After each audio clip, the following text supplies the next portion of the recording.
আমাদের মেইন রোডে কোনো কোনো লোকজন দাঁড়াতে পারবেন না। মেইন রোডে আমাদের এই ব্যারিকেডের বাদ স্টেজের সামনে সাংবাদিক ব্যতীত কারো গাড়ি, ব্যক্তিগত গাড়ি থাকবে না।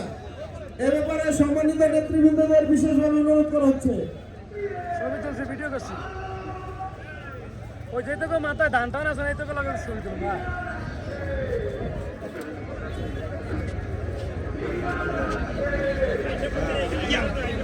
আমাদের স্টেজের সামনে মেইন রোডে ট্রাফিক বিভাগের সার্জেন্ট এবং সিনিয়র কর্মকর্তাদের সহায়তা করুন। তাদের নির্দেশনা অনুযায়ী গাড়ি পার্কিং করবেন।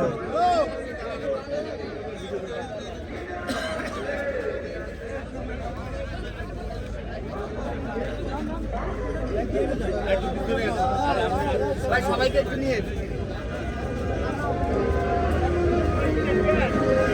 এই যে বাইকগুলো যেতে দেন, এই যে বলছো, এই বাইকগুলো যেতে দেন, বাইকগুলো যেতে দেন, রাস্তা ছেড়ে